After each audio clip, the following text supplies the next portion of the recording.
So good morning class, Happy New Year, Happy New Year, palakpakan ng sarili. Bakit pinapalakpakan? Kasi we're still here, no? Walang na sakit sa kuna or di ba, nagkaroon ng accident. So going to the topic, focus na. Focus muna, sana na kayo mag-kwentuhan pag sa labas na. So, our topic is time response. Transient and steady state response, first order and second order. Dito muna tayo, no? What I would like to discuss first is in control engineering, we have two kinds of domain. Ano yung domain?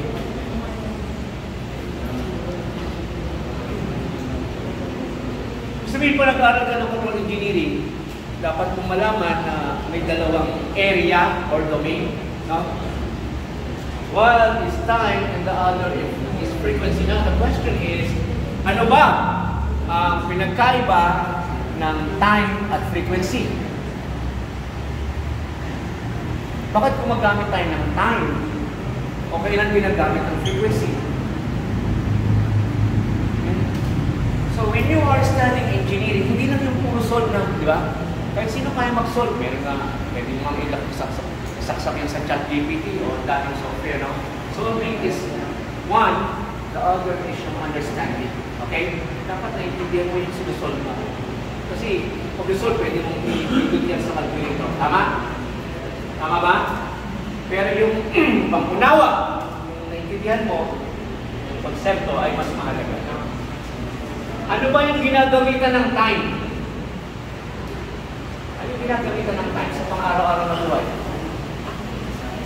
Ha? Saan ba ginagamit yung unit ng time? Sa lahat, di ba? Kita ng oras, sweldo mo. Tama ba? Sweldo time. O, kasi segundo, minuto, araw, oras, o sa isang buwan, di ba? Ipunin nyo, multiply sa rate mo. Bago ka pumasok, time, di ba? Malilate ka na. O yung pagpasok mo, schedule. So everything is about time. Saan ginagamit naman yung frequency?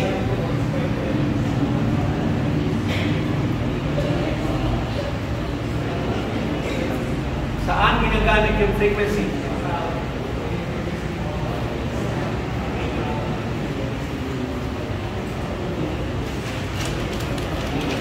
Saan ginagamit ang frequency sa engineering?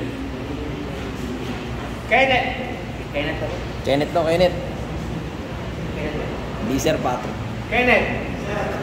Saan ginagamit yung yung frequency sa engineering application? Wavelength. Ano pa? Review, Kenneth. O, sa wave. Diba? Tama ba? Saan yung frequency dito, Kenneth? Wavelength. Saan yung frequency?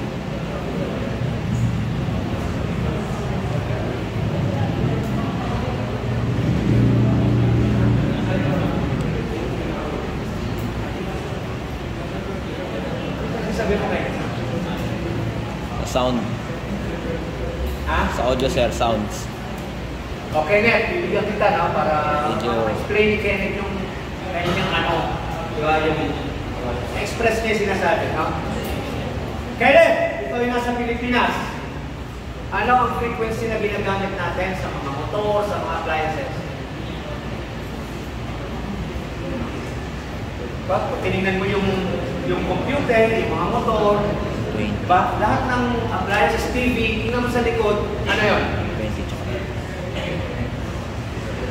60 pala. Sorry po sa mga Kenneth, ano yung hertz? Ano yung hertz? Anong another definition ng hertz? Sa Kenneth, kala ko expert sa ano, wave. Ayaw naman sumagot.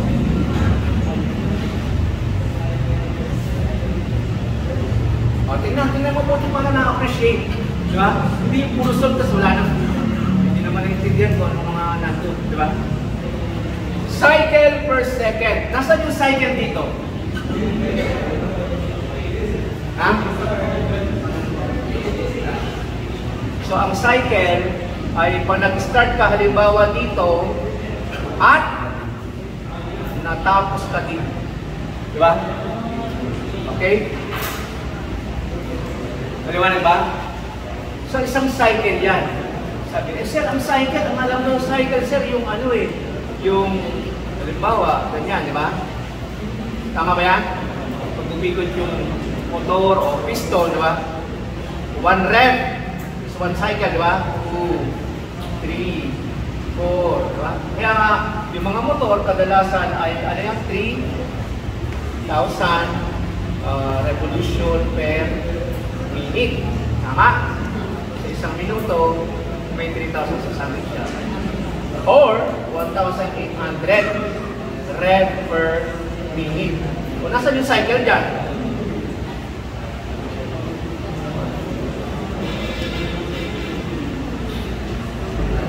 Diba? So, isang revolution ay ano? Diba? Isang revolution ay dalawang pi. No? So, ganun na. Ang point ko naman dito, tama yan, cycle. No?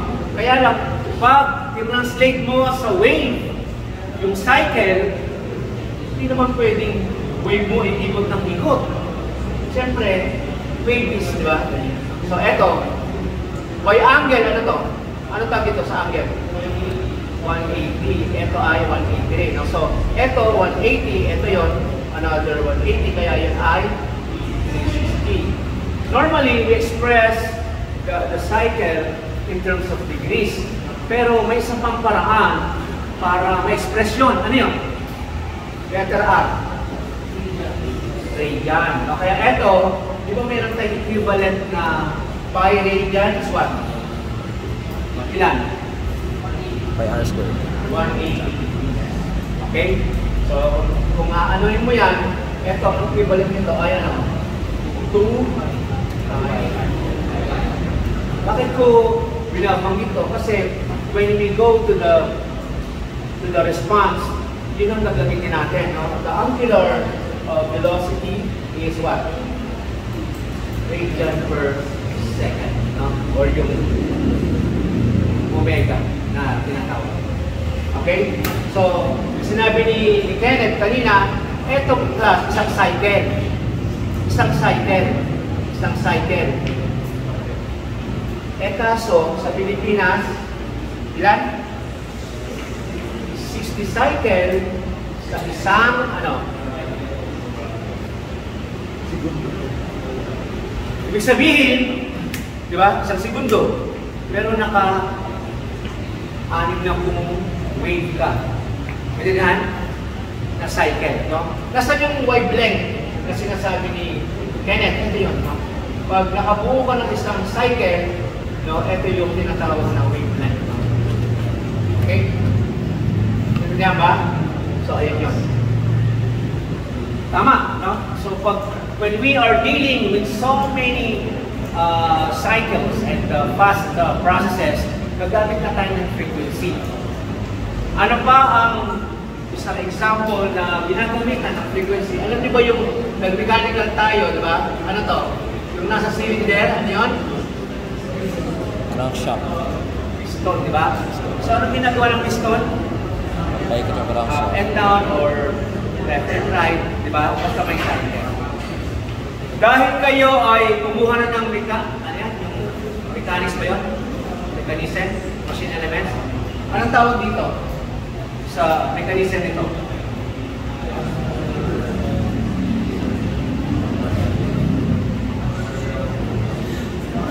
Ha? Yun yung 4-year hindi ng PUP. Walang makasagot. Anong klaseng mechanism to? Nag-i-slide. Ano slide? Ano?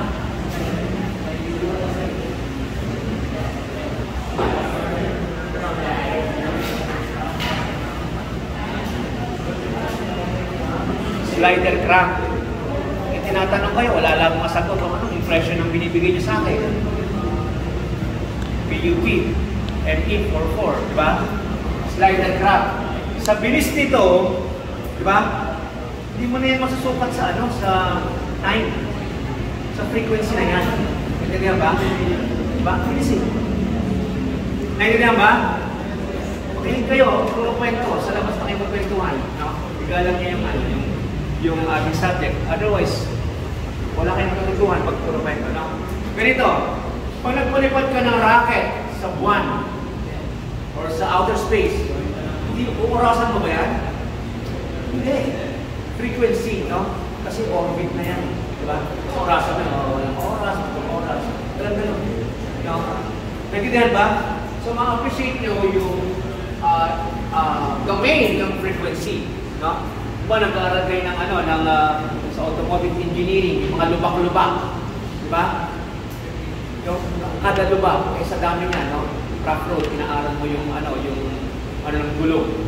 So, gagamitan mo ng mga frequency response, yung mga sound. Okay? Hindi ko lang sa inyo kung saan ginagamit yung inaaral natin. Kasi ayaw kong marinig na nanguntuhan nyo kay Serena sa control. Ewan ko, wala, ano lang kami ng di ba? Walang sense, di ba? So, saan ginagamit yung frequency? Doon sa mga repetitive cycle. Okay? Yung time, siyempre, lahat tayo gumagamit ng time. Ito rin naman may time, di ba? May time ba to? Yeah, time. So, ang frequency ay cycle per second. Pag binaliktad mo ang frequency, ano yun? Ang tawag doon ay period, no? Yung time na consume niya. Of course, pag nag-aaral ka ng frequency domain, alam mo dapat yung wave. O, tanong ko, ang heat ba ay wave o energy? Nag-aaral kayo ng thermodynamics, di ba? Tsaka heat transfer.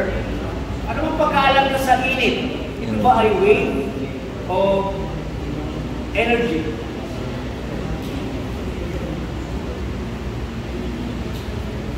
Both, no?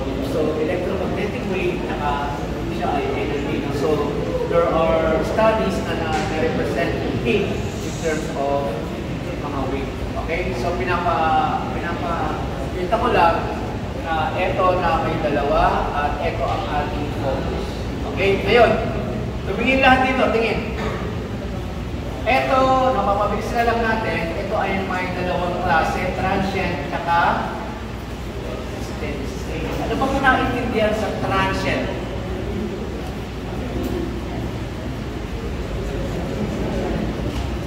Si ano, Dyson ba? Dyson ba? Dyson ba?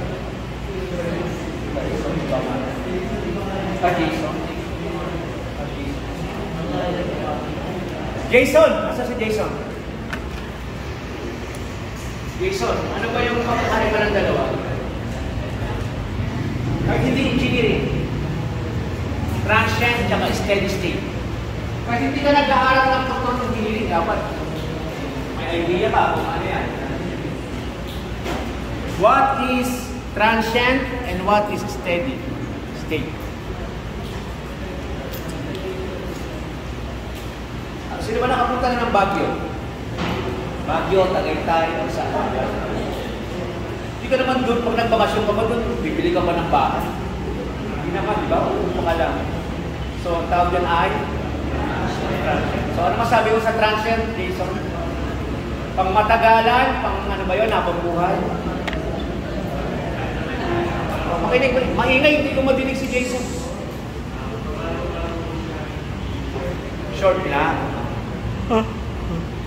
So, steady, regular, okay? So, how do you translate that to control engineering? O, tingin dito. Papadaliin na lang natin kasi gusto ko mag-focus doon mamaya sa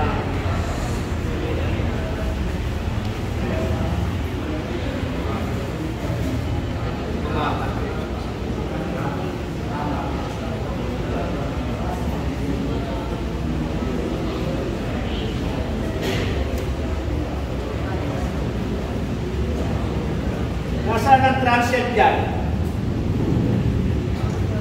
Ang Andre. Andre? Di ba si Andre? Nasaan yung transient at extended?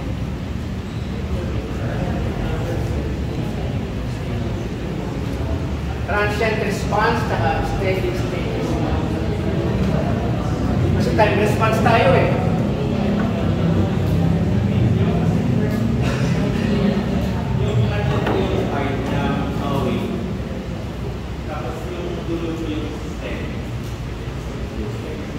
Very good. So,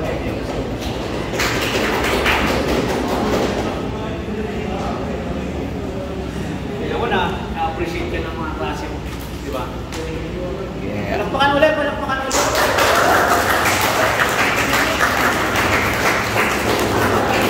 Pero hindi kita mabigyan ng jacket kasi mahal nito, 2,000 eh. Hindi kita bigyan ng jacket yan, wag.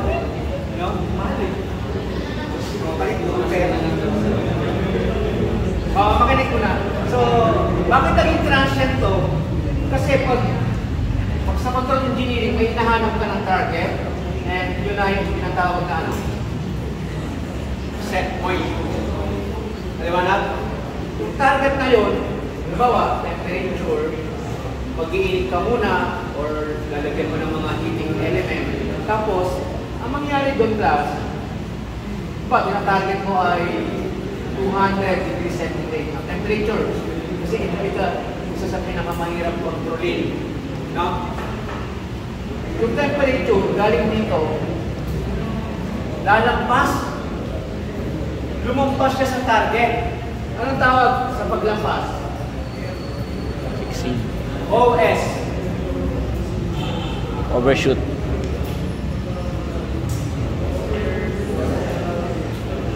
Overshoot niya. Okay ba yan? Hindi yung mga trash talk na hindi yung mga trash talk na mga narinig niya. Oversex eh. Sarap. Diba? Kasi maraming mga meaning yung mga acronym, no? So, overshoot. Ngayon, ang gagawin ng controller mo, hahanapin niya yung target. Siyempre, hanapin. Lumampas na naman siya. Ano tawag dito? US. Under. USA yan. Maraming meaning na acronym class nasa defensive. Undershoot. Hanggang maghanap siya, ang tawag dito, sa sinagot ni Sir, ay sa control engineering ay naghahanap siya hunting. Especially sa mga valve and so on. No? There will come a time na magsasettle down siya. No? Pero may error pa rin. No?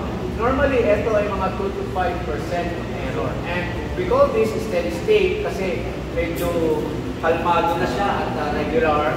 Pero ang error ay steady state error. Error yan, no? Or SS. Maraming. Ito yan ba? Ilan ang error pag steady state? 5%. Okay? Makinig kayo kasi pag napunta kayo sa planta, puro ito yung pag-uusapan nyo, no? Mga variable, mga set point, mga target, mga percentage. Wala naman pinukumpit doon, puro computerization. No? Dito lang tayo na po. Doon puro digital na. Sinasaksak na lang line with the tube, tsaka mga process, puro control system. No? Wala nang kukumpit doon yung ginagawa natin. Okay na tayo dito? So, punta na tayo sa ito yung kanina. No? Pag nag-aral ka ng time response, meron kang encounter na tatlong inputs. Actually, there are others, pero ito yung pinaka-basic. Ano yung tatlong inputs? Step. Parang impulse. Bakit yan ang input? No? Pwede ka bang magbigay ng input na step, ramp, saka pulse? Sabi ko sa inyo, pag-aaral ng engineering is not just calculation. Ano ba yung step? How do you represent step as an input?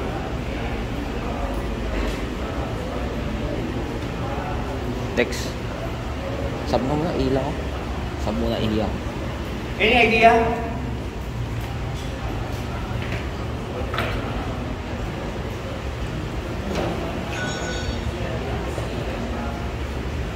Adrian.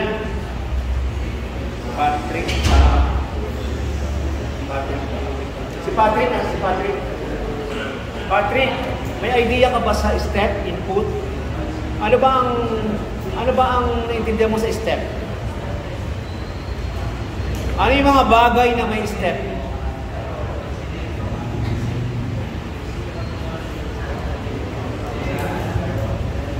Anong wala? Pag lumabas ka lang dyan, may step na dyan. Wala ka bang makita na may step? Gusto mo bang umulit ng control engineering? Adrian? Step? Wala kang makitang step dito? Ha? Halimbawa, pupunta ka sa department head's office, dadaan ka sa hagdan. May step ba doon? So, pag sinasabi mo, wala ka. O, nandito tayo. Makinig, para wala ka natututo. Pag hindi kayo nakinig, wala kayong natutuhan. Ito yung department head office. Nandito ka naman tayo.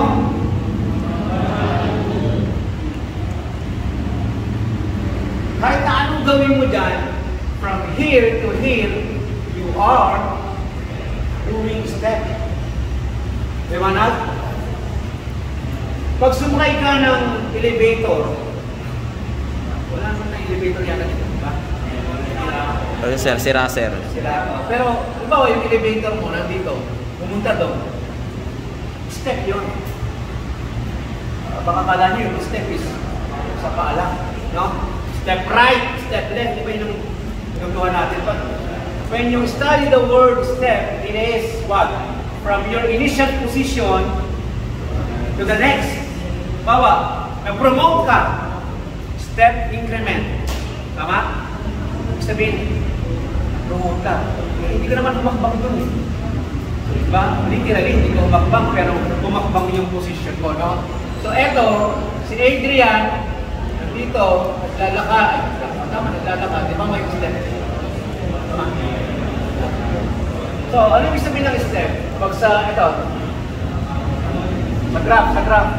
No? So, from your initial position, sa next. Okay ba? Pag nagbago ka ng condition, step yun. Paano yan ina-apply sa control engineering? Ano ba, nag-drive ka sa kanto, merong kanan, merong kaliwa. Step ba yun? Oo, kasi mula sa initial position mo, sa kanan ka or sa kaliwa or baka bumalik ka. Okay? So, in graphical form, ito yun. Okay? Ito po yan. Okay? Halimbawa sa digital, from 0 to 1, no? Or 0 to 5 volts. Ano naman ang pulse? Yung pulse. Ayan, pulse.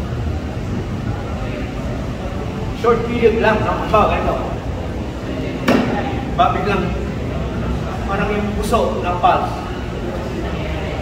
Pag nagkasunod-sunod na to, ano tawag dyan?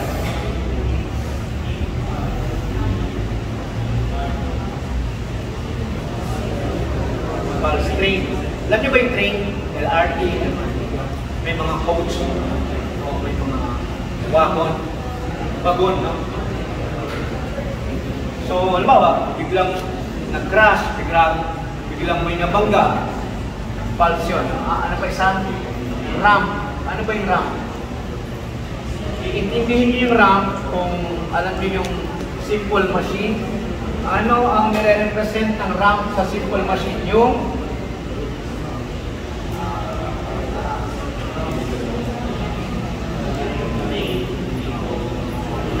no? Sa engineering, may value ka sa X, may value ka sa Y. May value ka sa X, may value ka sa Y. No? So, RAM. No? So, normally, ginagamitan siya ng differential, no? O differential controller, no? Because you are going to rate. Derivative is rate, right? Tama ba? Yung derivative is rate. Rate of change. Okay? So, ito yun. Ano yung pulse? Ano yung pulse? Anong Laplace ng pulse? Pulse. Impulse. Ha? 1. Value. Ano yung ramp? Ano yung step? Very good, no? So, saan natin nakuha yan? Matagal na yan pinag-aralan ng mga taong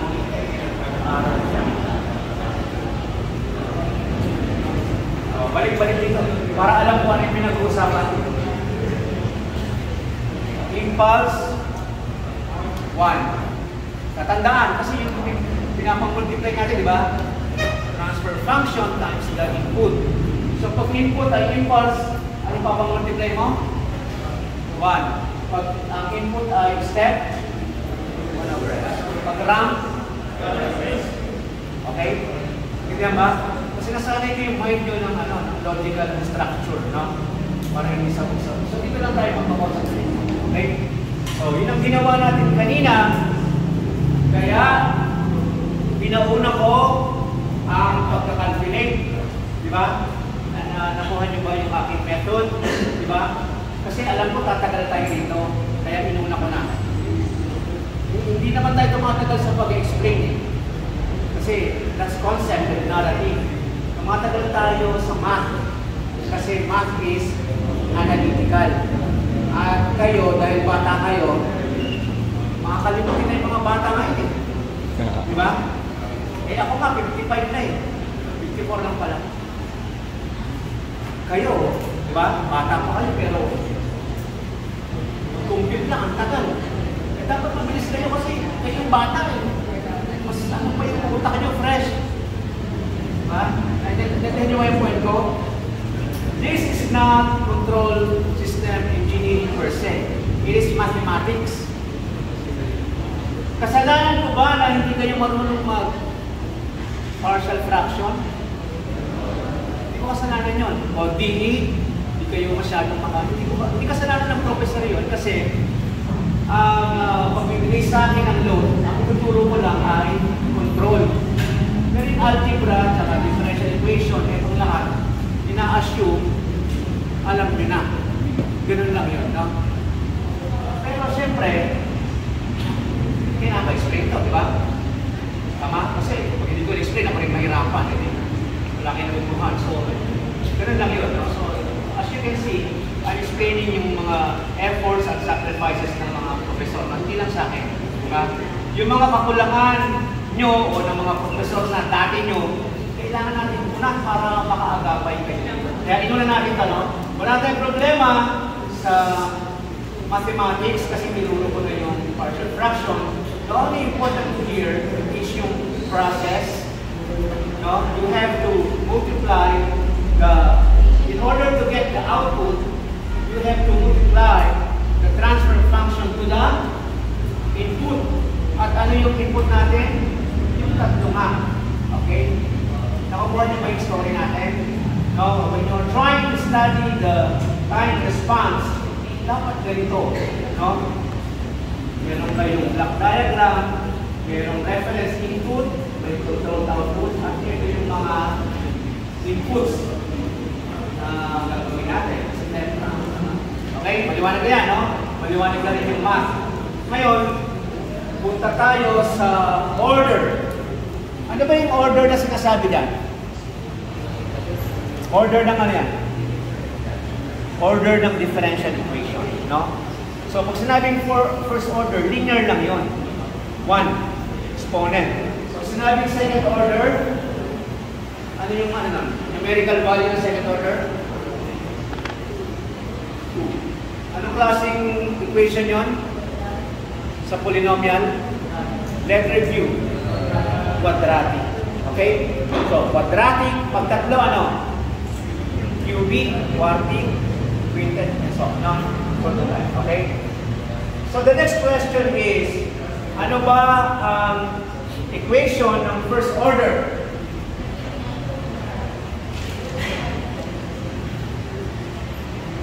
Wesley. Don Wesley. Nice one. Upset ba si Don? Yes, sir. Kala ko umuwi ka na o nagpunta sa clinic eh. Basahin mo nga yung first order equation. First order differential equation. Ng time response. Kapit ka. Baka hindi mo makita. Lapit ka kung hindi mo makita. Kasi ako malabo na rin mata. Pakibasa mo kaya. So, a first order system as a differential equation of the form of derivative of dy over dt plus 1. Ano yung first letter? Derivative of y. Derivative po. Rho. Ay, First letter, Greek letter to. Derivative sinasabi. Ano nga yun, Tol? Marunong ka ba bumasa ng Greek? Tuwara ka ni J-Boy pa, no? Nag-aral ka ba ng Ay, si Greek? Dex, ano tawag Dex? Sinasabi ko sa inyo, Tao. engineering, hindi lang math. Tau. Dapat marunong kayo mag-Greek. Diba? Tau, tol, Alpha, tau. beta, tau, gamma, lambda. Ano to? tau. Oh, tau. Oh. Tau dy over dt. Oh, tayo hindi ko marinig siya. Tau dy over dt plus y equals kx po. Where tau is the time constant and k the steady state gain, the Laplace transform of this equation can be written as Okay. Oh, diyan ka lang.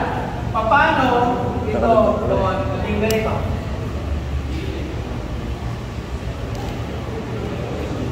Eto daw, makinig ha, itong first order na to, magiging ganito transfer function. Paano?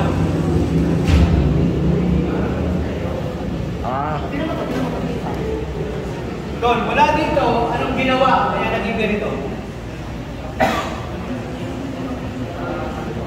Kinuha ang kanya. Derive, ito.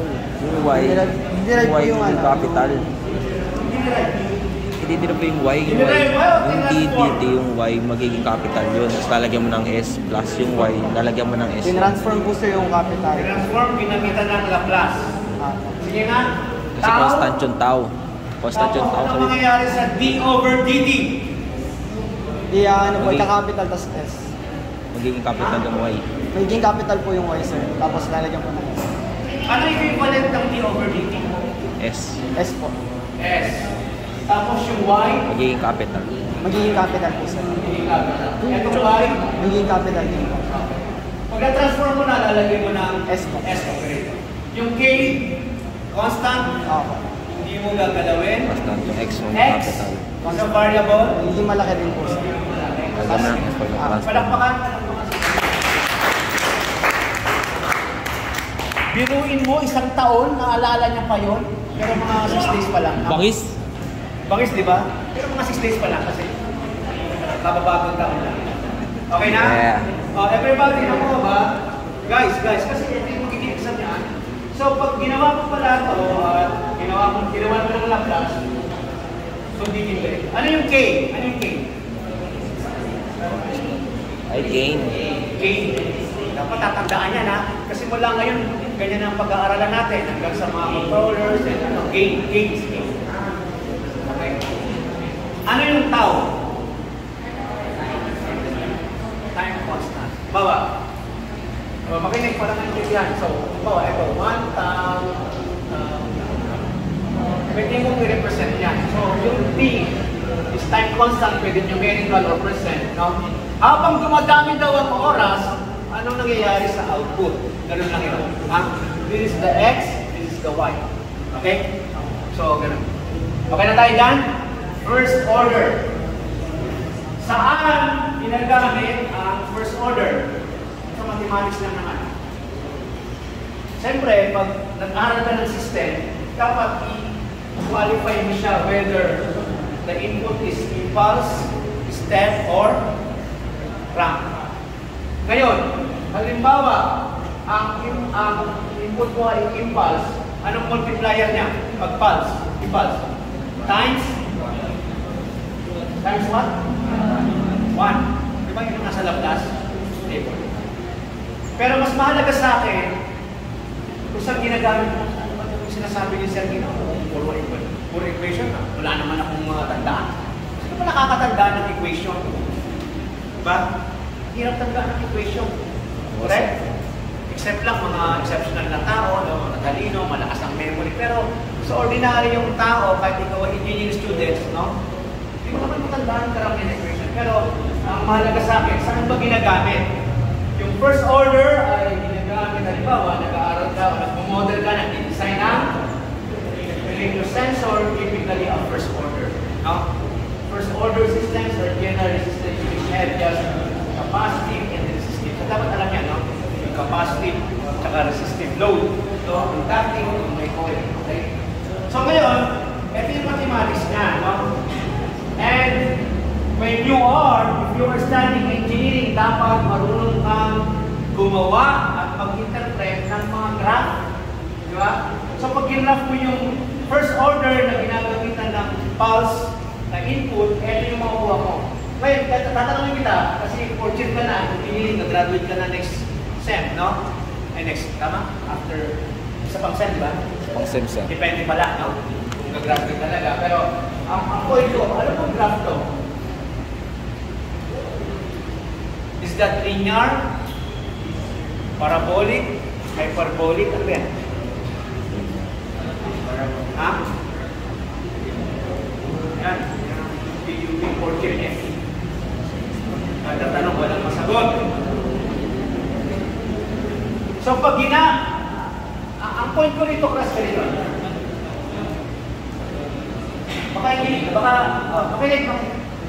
Baka namimiss niyo yung point ko na. Yung ginawa natin kanina, di ba kanina ang sinod natin ay C? Siyempre, ibang libro yun. Pero sa ibang libro, ano naman yung output? Y. Pero same thing, kukuha ka ng equation na galing doon sa mga sinod mo at gagamit ka ng Laplace transform, kaya i-convert mo yung S and T. Tama? Ikaw. So, etong equation na to, ito yung gagamitin mo para magawa ka ng graph na maintindihan mo, ito pala yung graph ng sensor, ito pala yung graph ng process. No? So, di ba yung ginawa natin kanina? May time to, yan. No? So, etong mga to, gagamitan mo na tao. Diba? Yan, no? Bakit mo ginamitan? Diyan, papag na tubig ko yan ba? Tubig. Yan. Balik kita, balik. Ano ba ang equation ng first order? K tau S plus 1. Okay. Okay? So, pag nag-model ka, dito ka lang talaga babagsak. At laging merong tau, which is time constant. No? O, tingnan nyo, para mapaliwanag natin. Ano ang masasabi mo, di ba? Kung dyan sa, ano ba input yan? Pulse, di ba? So, sa pulse, is it directly proportional or inversely proportional? Inverse, di ba? Mataas ang output, mababa yung time. Tama ba? Habang bumababa yung output, mahaba yung time, no?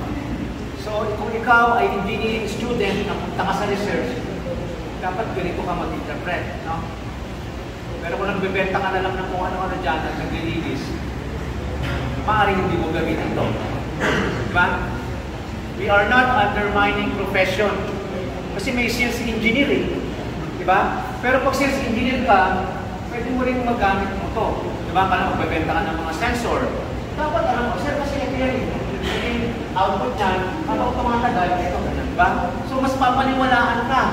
Pero kasi yung benta ka lang ng benta ng wala kang panalaman sa iyong binibenta ngayon. Ito naman ay, ang input dito ay ano? Step, di ba? Step and step. A first order system is yung signal that settles down to its steady state value after a time equal to 4 constant. Ibig sabihin nun, kailan niya nakuha yung steady state? Di ba steady state? Kailan niya naabot ang steady state? Ilang time constant? 1 tau,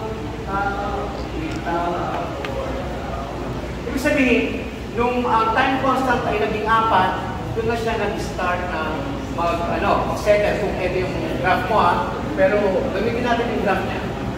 Pag ganyan. Ibig sabihin, pag mga 4 na, ayan, diba? Settle na siya. Ito nagpa-plateau kasi. Tapos ito straight. Okay? So, yun ang ating. Ngayon, para maintindihan ko, class, ginawa ko yung slide para sa inyo, no? Tingnan nyo ito. Para ma-appreciate yung math. My point here is this. No? Let's go back to the equation. No? Ano yung K? K times 1 minus E negative T yung time over tau. Ito yung nakuha natin equation. What are we going to do is this. No? Ilalagay natin yung time. Kasi time, di ba? Is this time? Horizontal? Yung time na to is defined in terms of time constant. Tama? 1 times time constant. Saan ko ilalagay yung 1 tau, 2 tau, 3 tau, 4 tau? Saan ko ilalagay? Sa Equation. Kasi time ko eh. Sa T. No? And then pag nilagay mo doon, makikita mo yung behavior kung anong nangyari. So ang ginawa ko, no, para mas maintindihan yung isa-isa ko. No? Diba? Maintindihan nyo. Kaya naman sa inyo. Siyempre, yung yun yung gumagawa din ng assignment niya. No? Diba? If the teacher is not learning or hindi siya masipag, no, maggawa, wala kayong magandungan masyado, diba? So the teacher should put effort himself, diba? Okay, everybody, attention dito. Sabi dito, kung 1 tau, ano daw mangyari? So, yung 1 tau, ilagay mo dito. So, ano mangyari dyan? Pakita ko lang. E negative T over tau. Eh, nagkataon, no, ang time is what? 1 tau. Tingnan nyo. Negative 1 tau. Tama ba? Ay, over tau talaga. So, cancel yung tau and tau. Ano mangyari? Eh, di ba alam natin ang exponential function as the value of what? 2.718. Tama? So, tingnan nyo. 63.2. So, pag tinignan nyo yung mga sensor, lahat lang ganyan. No? 63.2. Anong next? 86.5. Pag dalawa na yung time constant. Pag tatlo ay 95. Pag apat ay 98. Pag lima and so on. Palapit ng palapit sa 100%. So, anong natin? Anong relation ito? No? Because when you are taking engineering, dapat alam nyo how to read, graph, no? Ibig sabihin, habang madami yung time constant mo, lumalaki na kasi multiply yan eh. 3 times 4 times 5, no? Naabot na yung 100%. Hindi naman? So, ganun mag-interpret, no? And that is universal sa lahat ng mga order system, no? Pakita ko sa inyo, no? So, there was one university in Australia, inuha ko lang, no? Siyempre, nasa YouTube naman lahat yan, mas magaling pa sa atin yan, no?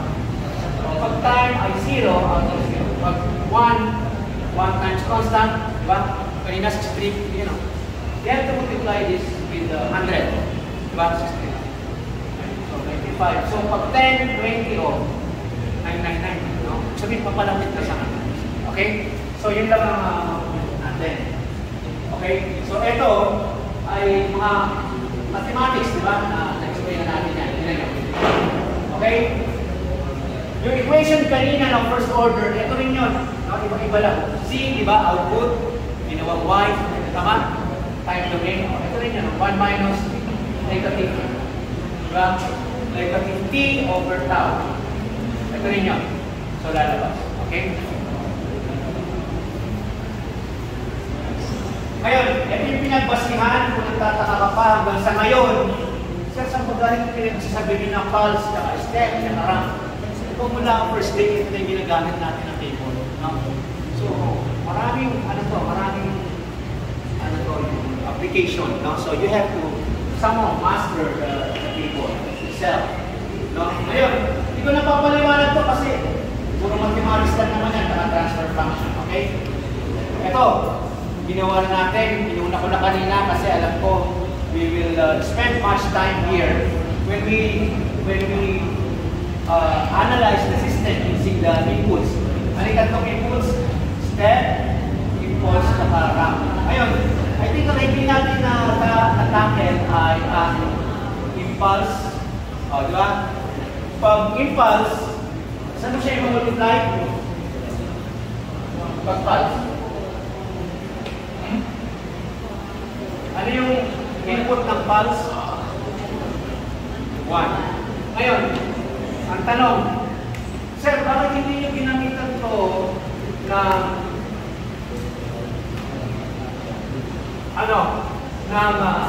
partial? Ano sagot? Bakit hindi ginamitan to ng partial fraction? All eyes here. Bakit hindi ito ginamitan ng partial fraction?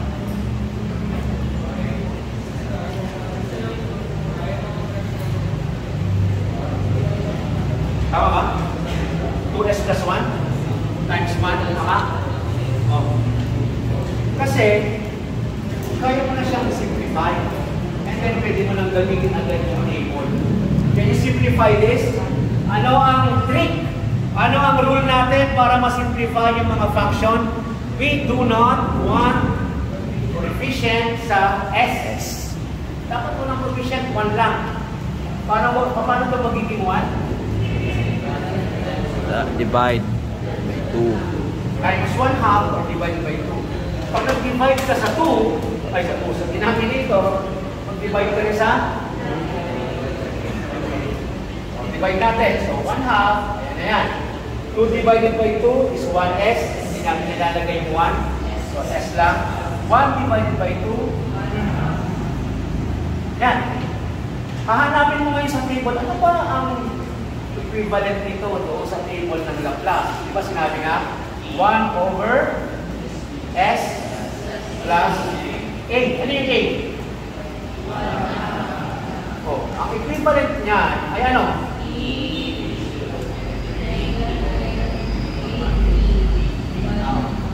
Tama? O, eto. So, ilagay mo dyan e. Tapos negative a. Yung a. O, negative 1/2. Tama? Tapos, kasi nga, S-domain. T-domain, di ba? Nalagay mo yung T. Di ba? Di ba? So, ito pa, yung kanina. Yung ito. Yung namin ito. Di ba? Okay? Naintindihan ba yung kwento ng ating pag-aaral? Ngayon, ito. Last na lang. Huwag na tayo mo eh. Natapos na tayo sa first order. Ano naman yung second order?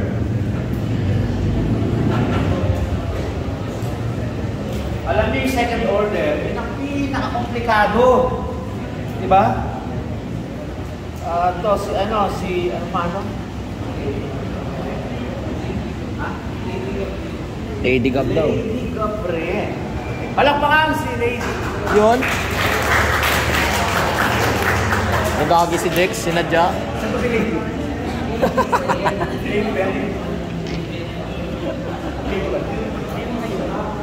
Ma'am, Happy New Year. Pakibasa naman to. O, tahimik. Nakikita mo ba? Gano'n ba ka-taas ang grado ng iyong salamin? 300? 250?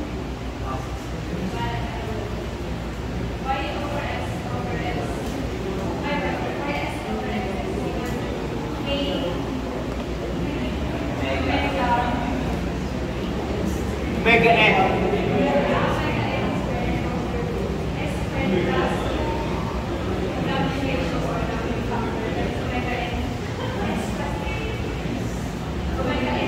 Lady, anong basa mo rito?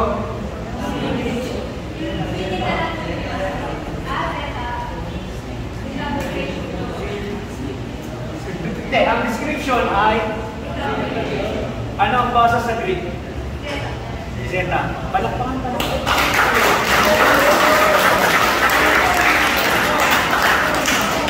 narinig mo, ang fourth year, MA ng PUP, nakakabasa ng grade. Palakpakan, palakpakan. Oo, pakinig. Yun ang dapat kasi sa mathematics, engineering, yun ang ginagamit ng mga notation. Diba? Alpha, beta, lambda, zeta. So, ito ay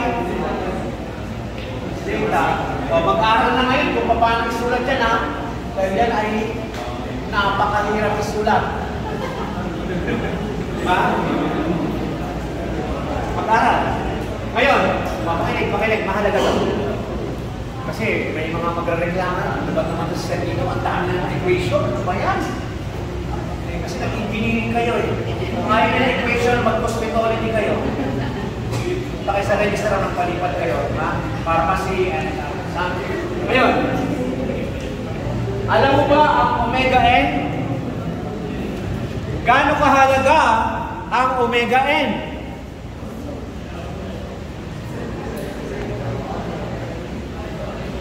Aris, Gabriel, Favorite ka.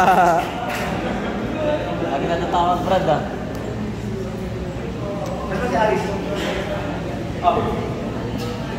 Mahalaga ba yung, alam mo ba yung, alam mo ba yung natural frequency?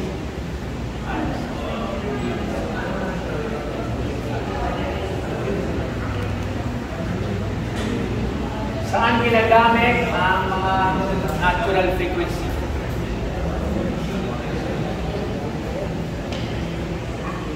Mahalaga ba yan, Aris?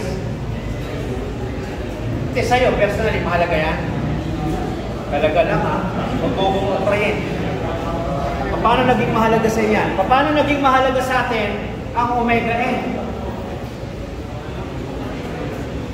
Sabi ko sa'yo, pag-aaral ng engineering, napakasarap ng engineering. Basta i-embrace nyo lang. Mahalaga ba yung natural frequency o hindi? O, pakinggan natin si Aris kung anong nilalaman ng kanyang saloobin. Or, ano ibig sabihin ako?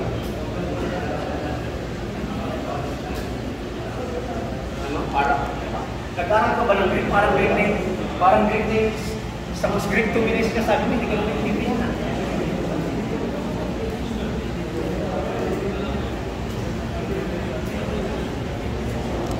Oh, class. This question is for all of you, not only for us. Bakit mahalaga ang natural frequency? Yun na lang. Kasi nakakahiya, no? Lalabas ka dyan. Mamaya may magtanong sa'yo. Nagkaroon ka ba ng engineering? Yes, sir. Mga kamanang motor engineering, yes sir. Ano ba ang kahalagahan ng natural frequency?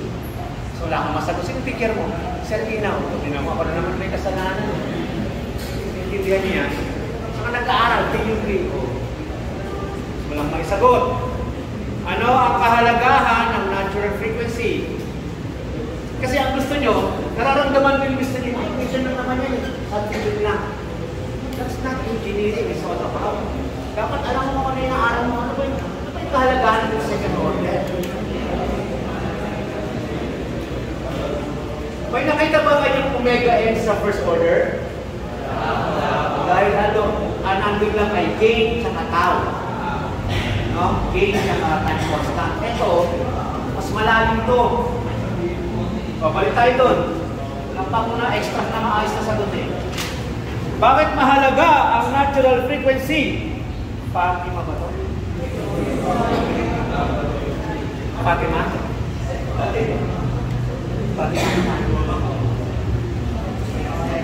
Nagbagong taon lang, pinakalikot nila lang ng school.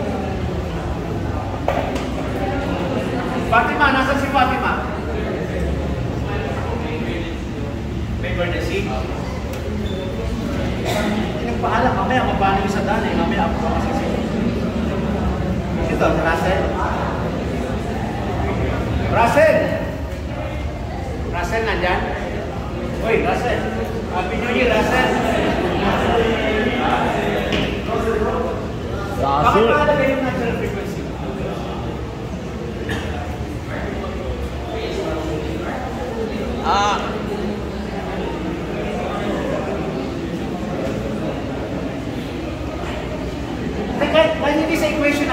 No? Kahit hindi sa equation na to, bakit mahalaga yung natural frequency? Stability na naman. Di ba sinabi na niyo? Anong kinalaman niya sa stability? Tama yun, pero anong kinalaman ng natural frequency sa stability? Kayo sasagot ng kabisote, naman. Basta na makasagot kasi medyo may maliwanag. Anong kinalaman?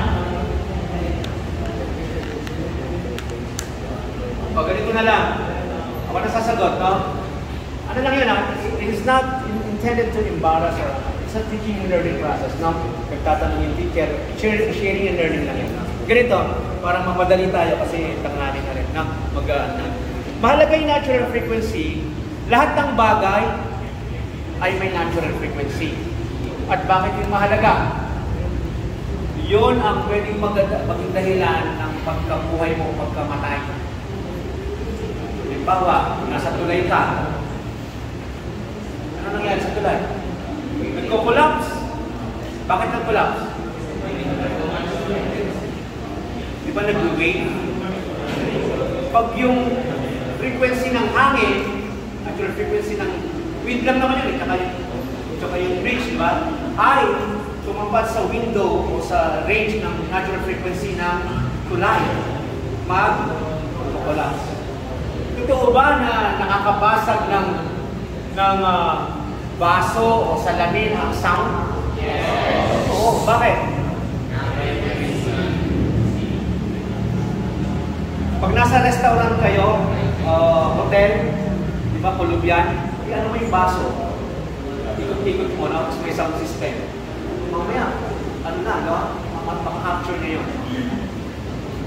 So, try i-search nyo sa YouTube, yung glass, no? Pag may mga frequency naman ng generator eh. Pag nagtapat yung frequency ng material, tsaka yung frequency ng hangin or ng generator ka, nasabog. Kahit i-search nyo na sa YouTube, okay? So, pag nasa tulay ka, no, tapos yung hangin, di ba? Kasi yung hangin, may yan eh. May wind, di ba? Hangin eh. Tapos nagbe-wing yung tulay. Pag pumasok yan sa range na yun, no, magkukolapse. Yung building, di ba? Nagkailan ba? So, ang point ko, hindi nyo na kailangan malapit na kayo mag-disgrasya. Ay, hindi sinasabi sa ilaw. No? Naalala mo yung natural frequency kasi nandila yung yung beam hampas na sa mukha mo. No? So, ganun lang.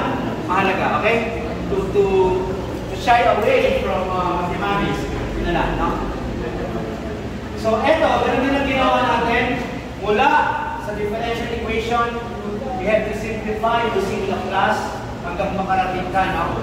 Papunta dito. Sa t-domain, magiging, S. Kasi gumamit ka nga ng Laplace. And if you want to invert, gagamitan mo lang inverse Laplace. So, maraming equation yan, no? Hindi ko muna ipapaliwanag kasi wala ka ng oras. Explain ko lang para natindihan niya, no? Kung anong pinag-uusapan natin.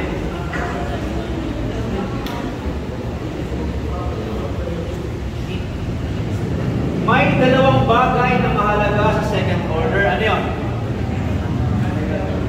Ano to?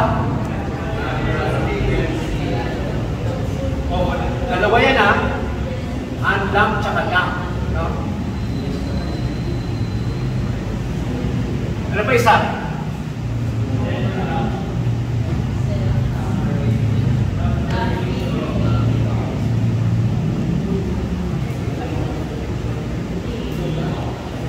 When we talk about damping ratio, tatlo yun.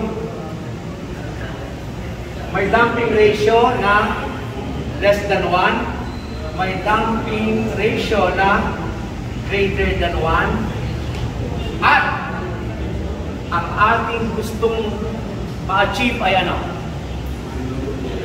Damping ratio na equals to 1.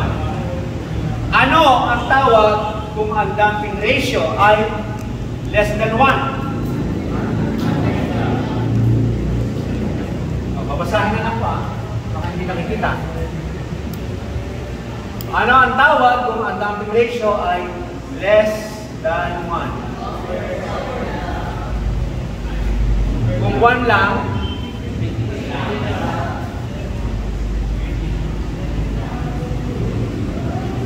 Saan makikita yung overshoot?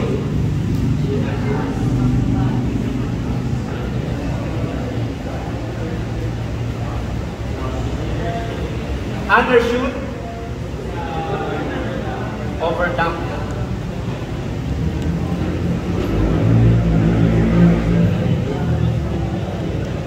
Ano ang nangyayari kung ang dumping ratio ay less than 1? Mataas yung frequency. Yung ano? Sabi ko sa inyo po, nag-engineering kayo, dapat may magbasa ng graph. Hindi yung puro calculate na kinakompare nyo sa katabi nyo. Diba? Ano ang makikita mo sa underdump na ang dumping ratio ay less than 1? Mataas ang... Anong part ng wave ang pag-measure ng taas? Letter A. Sabi, height. Ano nga height doon? Sinabi na gano'n. Amplitude. So, you have to study yung wave, no? Amplitude, wavelength. Nandiyan ba? Nakuha mo yung gusto kong sabihin sa inyo. Kaya pa nag-design ka ng building, nag-design ka ng makina, di ba? I-design tayo ng makina, machine design. Siyempre may foundation, gagalaw yan. Yung mga nagtithesis, kung gumagawa kayo ng makina, magkaaral kayo nito. Nakukupitin nyo yung mga damping ratio, vibration. Vibration na ba yan? Wala pa? Okay, baka next. Okay, ganito na lang. Much of this is calculation, pero I think ang gusto kong ipaunawa. Puro equation sa sunod-sunod na lang. Kasi mag-meeting na tayo sa oras. Ito na lang. I-focus mo dito yung camera. Mahalaga ba ang zeta? Yung damping ratio. Anong kinalaman niya sa amplitude? Amplitude yung pagtaas ng wave. Pag pataas yung wave, mataas ang pagaspas kung ka na mamamatay kung sa building ka or nasa tulay ka. Diba? Kasi yun yung measure ng ng degree ng oscillation, no? Ano ang relasyon ng dalawa? Ng amplitude or yung overshoot at damping ratio. Pag mababa ang damping factor, kung nag-design ka, nababaan mo yung damping factor, mataas ang overshoot o yung pagaspas na o yung yung palagpat, no? Intindihan ba? Ngayon, ang tinatarget natin na damping ratio ay near to, malapit saan? So 1, 0.9, ang kasunod yan, 1 na eh. Kasi yun ay critically damp. No? Critical. Pag malapit ka doon, ang overshoot mo ay minimal, less. So when you design a system, dapat ito yung consider mo na para alam mo na nandun ka sa critically damp at safe yung iyong structure. Ito, marami kong mga calculations, hindi ko muna yung anti-take up eh. Gusto ko lang ipaunawa. Tignan nyo. Pag less than 1, taas, so mataas yung palagkat. Kanina, ito naman is mahaba. So dapat din tayo sa critically lang 1 para less lang ito. Ito ba? So, ibig sabihin, pag makikita niyo yung makina, lahat yan inaaral ng control. Kasi ito is prerequisite sa vibration. Hindi pa kayo nag-vibration, di ba?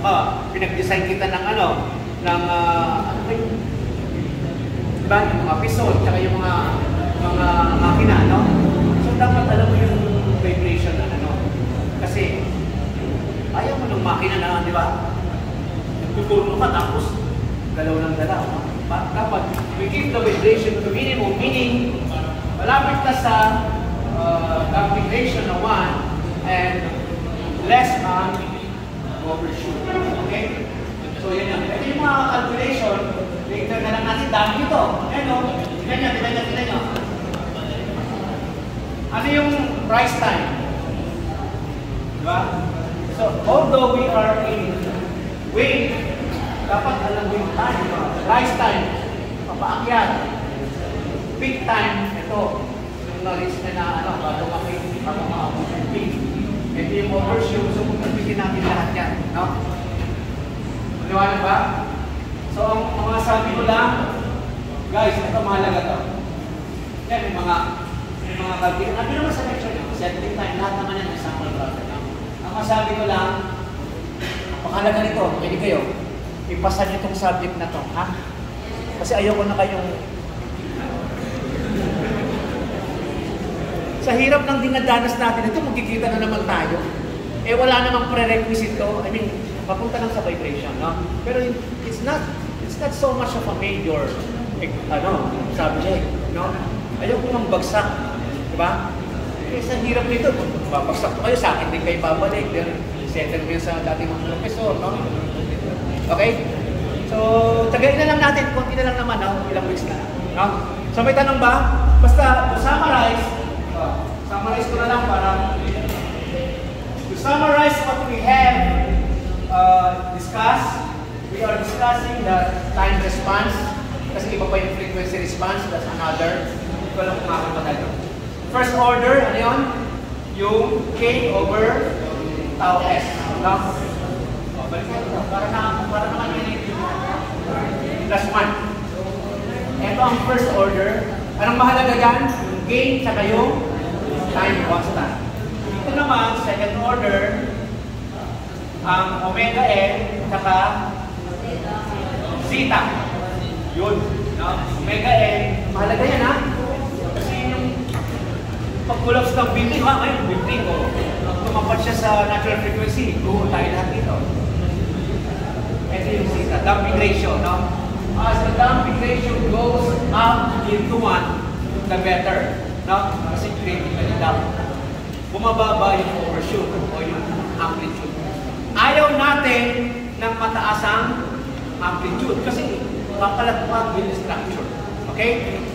So at least yun lang matandaan nyo, okay na sa akin. No? Kahit hindi equation. Kasi equation, dami na. No? So yun lang muna. We're gonna continue next week and so on. Okay? Kung wala ng tanong, let's call it a day. Thank you very much.